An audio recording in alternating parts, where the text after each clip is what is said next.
Hello everybody, Crisp Cake 53 here, and I am bringing to you a review of the Losi 5T. It is a 1/5 scale gas remote control RC car. It has a 29cc motor and it has about a gallon of gas in it. I'm going to run it for you on both pavement and on grass. Let's get to it. I will now fire up the car. To fire up any gas remote control car, you will always want to turn on the remote first. You will then want to always turn on the car's battery. Let me just position my camera back. You will always want to turn on the battery first, or second, to the remote. And then if you're running on a cold start, which is what I'm doing, you're going to want to press the little bubble until you see fuel in it. Put the choke down, give it about 3 pulls, and then put the choke up.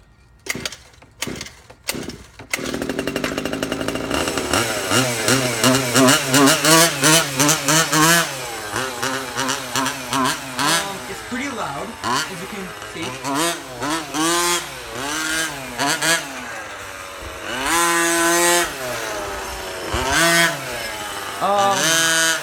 When in the right hands and controlled properly, it can perform some drifts, but I advise against that, as it is not the proper car to perform any drift. It has a pretty good turning radius for a car of its size, at least it's my personal opinion. It has very good acceleration.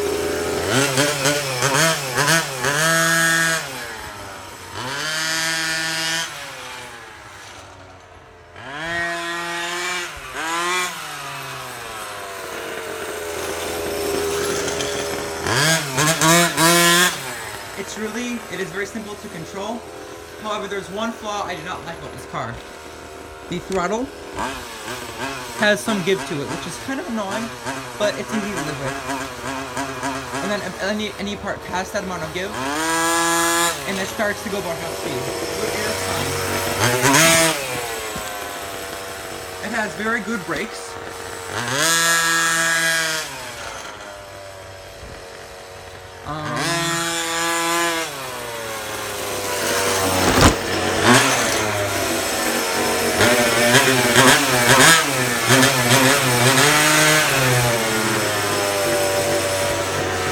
Run it in grass and demonstrate that to you. Currently, I am about to test it in the grass, which you will see.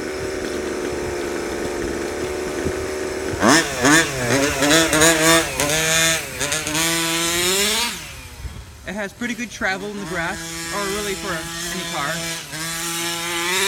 It's easier to turn and slide in the grass, but you know, that's how most every RC car is.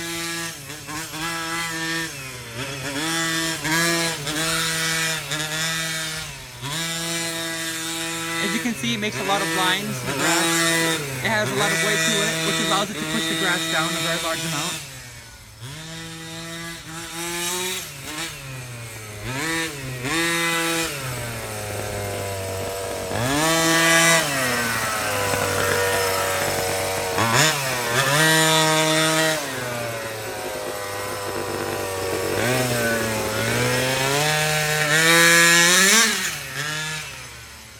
For a car of its weight and its mass, it has very good acceleration.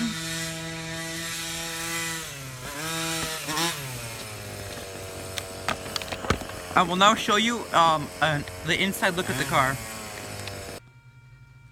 Okay, the first thing that I would like to point out about the Losi 5T is that with the servo motor that it has currently, which is the stock motor, you could hear it. I do not know if the camera can pick it up, but there is a slight whining sound coming from the motor just trying to center the tires. If you pick up the front end and then just do this a little bit, it'll go back to normal. Now, if the car cannot successfully turn the wheels back to normal, it'll make this sound. Now, that's nothing to be afraid of. That's just simply the motor trying to put the car's front wheels in the forward direction. Now, as you can see, the rear wheels are a bit lower than the fronts. Here's the rear wheel, and here's the front wheel. As you can see, the front wheel, the body area is a lot more lifted, at least as it appears to be. However, that is not the case. As you can see, there's a fender for the front and also the rear, but the rear has a sidewall for the fender, as the front does not have that same sidewall. So it appears as if the car has a rear wheel that is lower as opposed to the front wheel, which is higher, but that is not the case. Now, I would have liked to see some sort of auxiliary switch on the remote, possibly here, or maybe even here, for a button or switch for the lights to turn on. I thought that working lights would be a really cool feature. Obviously, that's not necessary. It's probably smart even not to drive this at night where lights would be necessary, as this might hit someone if they don't see it. Now, I advise that if you do get into the sport of remote control racing, you do not buy this as your first car. I have been racing for about 11 years, and that is why I have this car and I'm able to control it well. I am not saying that if you don't have it, if you have this car at anything less than 10 years of experience, it will be bad. I'm not saying that at all. All I'm saying is that I think it will be best to be prepared to have this kind of power after a large quantity of experience. As you can see, I'll give you a nice look at the suspension. Here is the suspension. It is about 5 inches tall. Blue springs. It is completely stock. I have not changed the suspension oil, but it does have very good travel and have a good amount of resistance and also rebound for a car of its size. As you can see, I'm lifting it about a couple inches off of the ground.